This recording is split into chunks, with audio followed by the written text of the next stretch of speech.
So over here you can see that I am in the calendar view of Thunderbird. And let's say what you want to do is you want to export out the calendar from Thunderbird.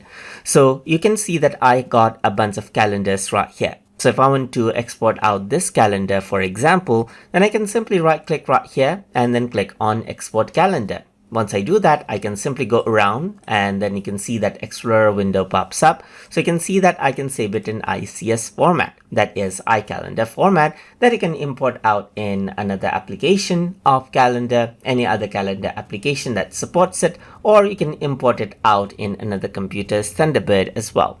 So let's say, for example, I'm going to save this out as TutuTube sample calendar right here, just like this, and say TutuTube sample calendar ICS. Go around and click on save and the calendar gets exported.